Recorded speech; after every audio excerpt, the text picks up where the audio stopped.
سيرة.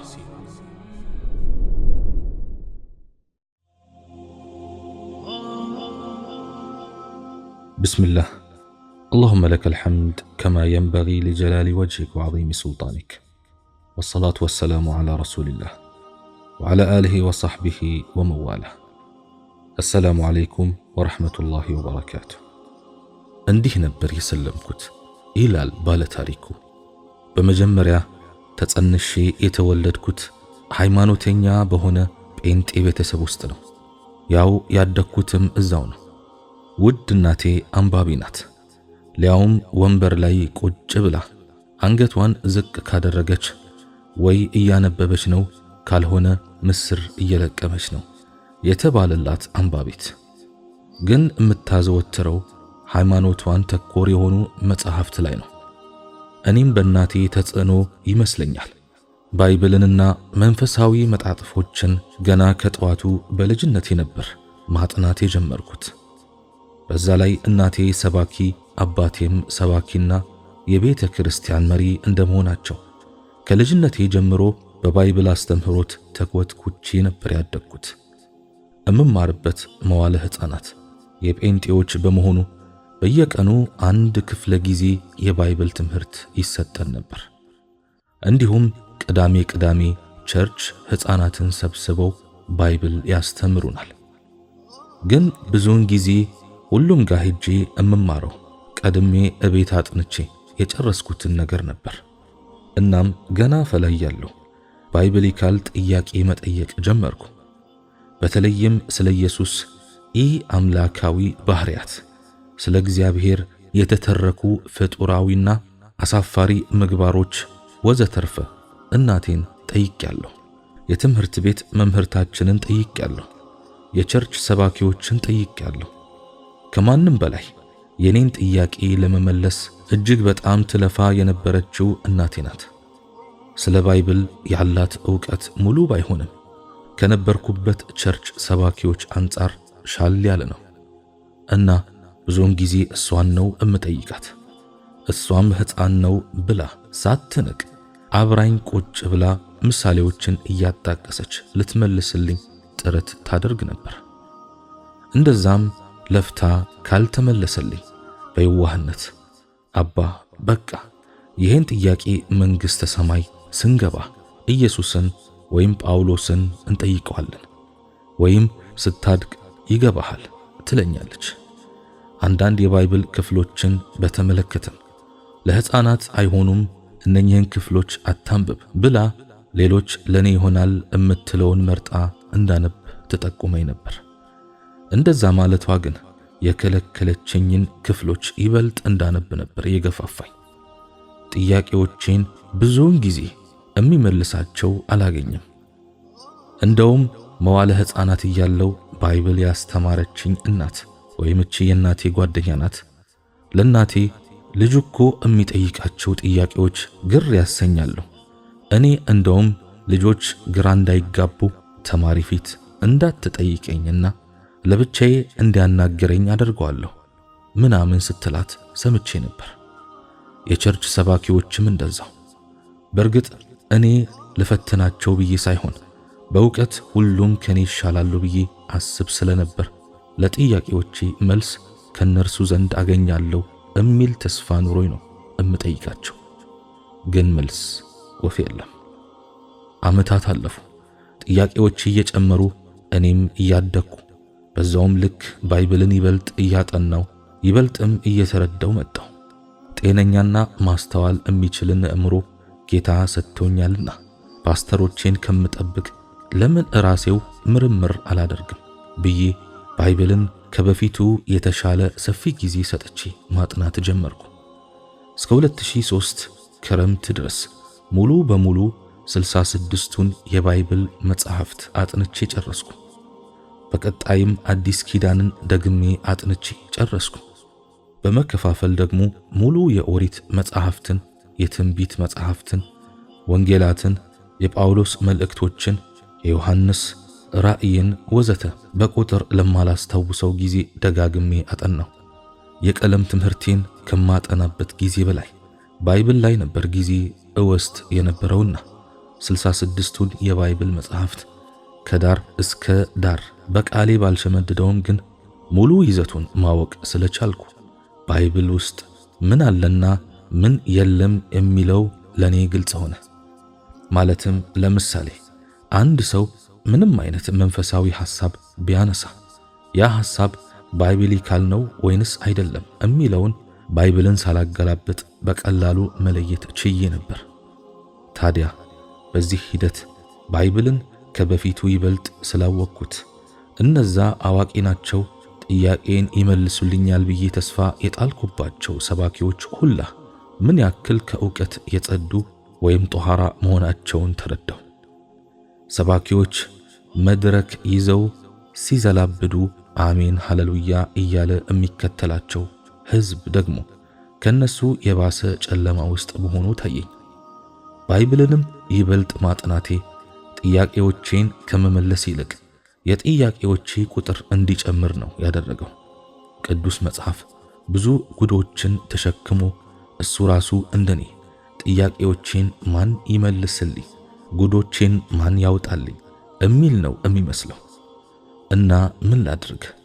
አንድ ያለኝ ተስፋ ክርስትና፣ የምተማመንበት መጽሐፍ ቅዱስ።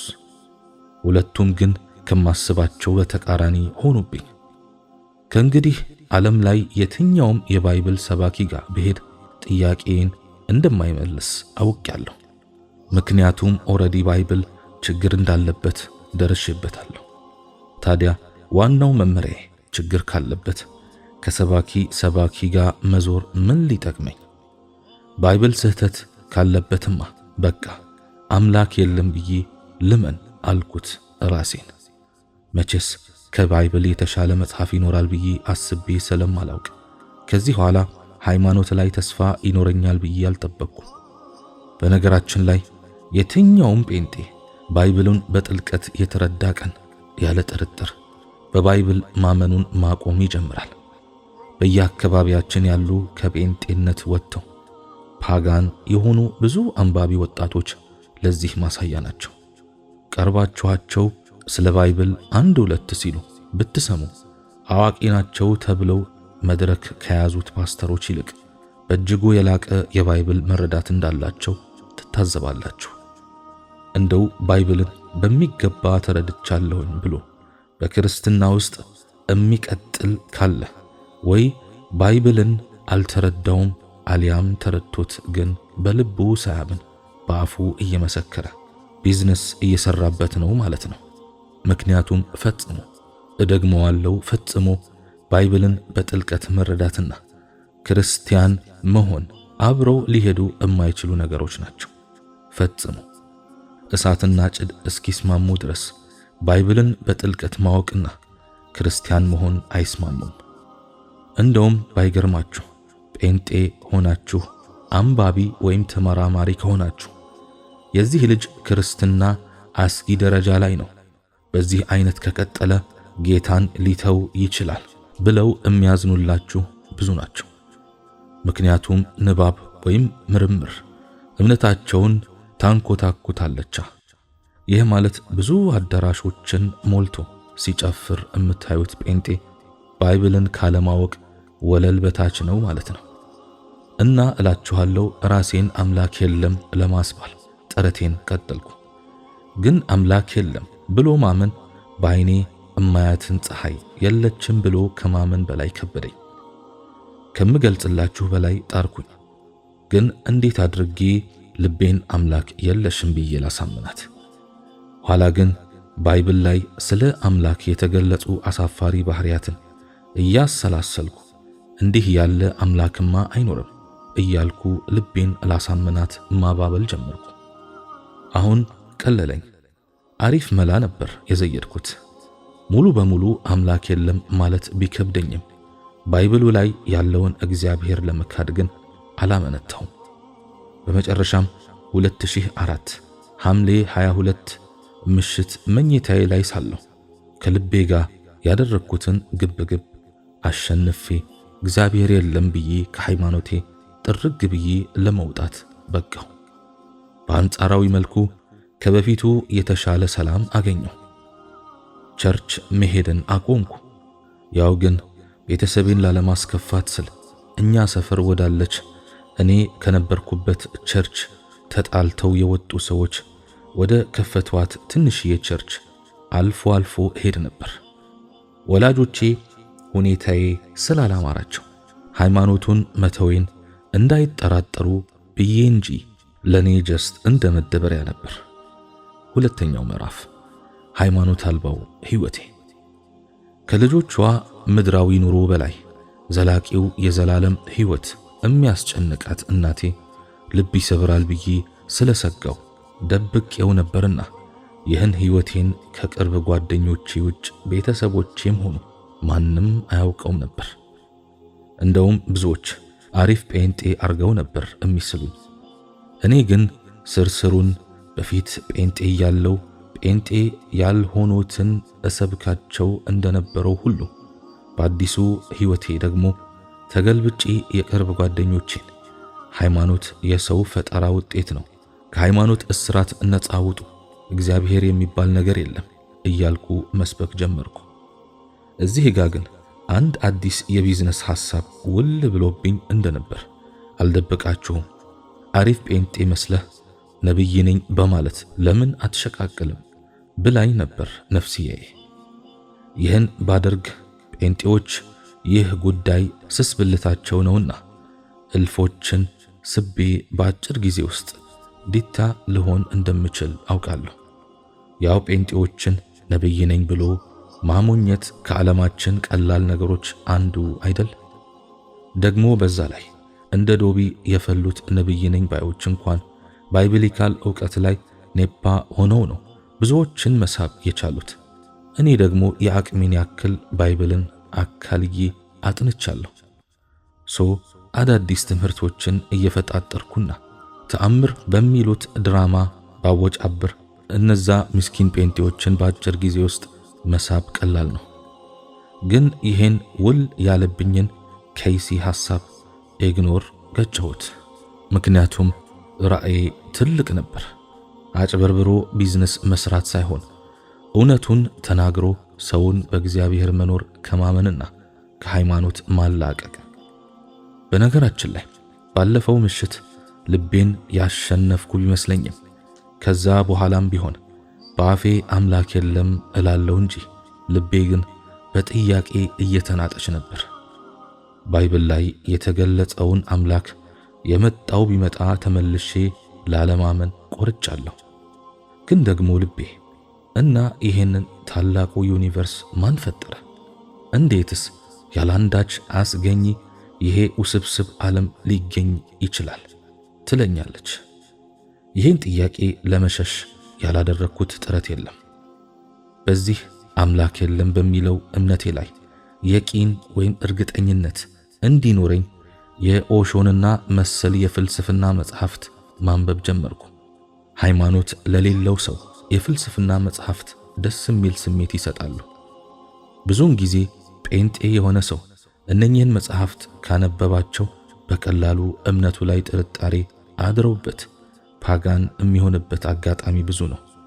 እንደ ሙስሊም ካያችሁት ግን እኚህ መጽሐፍቶች ስለ ኢስላም መሰረታዊ እምነት ግንዛቤ ያለው ሰው ላይ ተጽዕኖ የማሳደር አቅማቸው የመነመነ ነው። ሙስሊሞችን እነኚህን መጽሐፍት እያነበባችሁ ውድ ጊዜያችሁን አቃጥሉ ለማለት ሳይሆን በመጽሐፍቶቹ ስለ አምላክ ህልውና በአሉታዊ መልኩ የሚያነሱት የመከራከሪያ ሐሳብ የወረደ ከመሆኑ ጋር ግን ባይብል ለዚህ ርዕስ በቂ አስተምህሮት ስለሌለው እኚህ መጽሐፍት ጴንጤዎችና መሰሎቻቸው ላይ ምን ያክል ሽብር ሊፈጥሩ እንደሚችሉና በተቃራኒው ደግሞ በኢስላም ስለ ዓለማቱ ጌታ ህልውና ያለው አስተምህሮት ግልጽልጽ ያለ በቂና የተብራራ ስለሆነ መጽሐፍቶቹ ላይ ያሉት የመከራከሪያ ሐሳቦች ኢስላምን በሚገባ በተረዱ ሙስሊሞች ዘንድ ትናንሽ ሕፃናት እንኳን የሚስቁበትና የሚሳለቁበት ተራ መከራከሪያ መሆኑን ለመግለጽ ነው። እና እላችኋለሁ መጽሐፍቶቹ በመጠኑ ፈታ አደረኩኝ። በዛ ላይ አምላክ ከሌለ ይህን ዓለም ማፈጠረው ለሚለው የልቤ ጥያቄ አዲስ መልስ አገኘሁ። የቢግ ባንግ ቲዮሪን ይህ ዩኒቨርስ አንድ ላይ እስርስር ካለበት በታላቅ ፍንዳታ ነው ምድርና ሰማይ የተፈጠረው ምናምን በሚለው ቲዮሪ ላይ ተስማማው። ለማረፍ ስል ተስማማው። ጥያቄ እማታቆመው ልቤ ግን እና ያ የፈነዳው ነገርስ መጀመሪያ ማ አስገኘው አለችኝ። ኦፍ እረፍት ነሳችኝ። ሐቂቃ ልቤ በጣም አስጨነቀችኝ። ሆኖም ልቤ እሺ ባትለኝም በአፌ ግን አምላክ የለም ከማለት ፍንክች አልላልኩ። ፍርሃቴ እኮ ልቤ ነዝንዛ በእግዚአብሔር ወደ ማመን እንዳትመልሰኝ ነው እንጂ ከዚህ ዩኒቨርስ በላይ አንድ እማላውቀው ታላቅ ኃይል ይኖር ይሆናል የሚል ሐሳብማ ወጥሮ ይዞኛል። እናም ፍርሃቴን ለመሸሽ እኔ ሌላ አምላክ የለኝም ተፈጥሮን ወይም ኔቸርን ነው እማመልከው የሚል መርህ ሆነ የሁል ጊዜ ዘፈኔ። በዚህ የተነሳ ጓደኞቼ ኔቸር እያሉ ነበር የሚጠሩኝ። ሰው ቀድሞ ሰይጣንን ፈጠረ፣ ከዛ ራሱ የፈጠረው ምናባዊ ሰይጣን ሲያስፈራራው ደግሞ ከሱ ማምለጫ ምናባዊ እግዚአብሔርን ፈጠረ የሚል ነበር ፍልስፍናዬ። በዚህ አይነት ዓመት ከወራት ምናምን ቆይቼ የተወሰኑ ደቀ መዛሙርትን ለማፍራት ትንሽ ሲቀረኝ ካምፓስ ተጠራንና እኔና 12 ጓደኞቼ ወደ 12 ካምፓስ ተበታተንን። ለኔ ሐራማያ ነበር የደረሰኝ። ደስ ብሎኛል፣ ምክንያቱም ከቤተሰቤ ተለይቼ በነጻነት ያመንኩበትን ላይፍ ለመኖር ቋምጫለሁ። በዛም ላይ ለኔ የተገለጠልኝን እውነት ለሌሎችም የማድረስና ሃይማኖት የሚባል ነገርን ከምድረ ገጽ ለማጥፋት የበኩሌን ለማበርከት ራዕይ ሰንቄያለሁና ከፋሚሊ ተለይቼ ወደ ግቢ እምገባበትን ቀን በታላቅ ጉጉት ነበር የጠበቅኩት።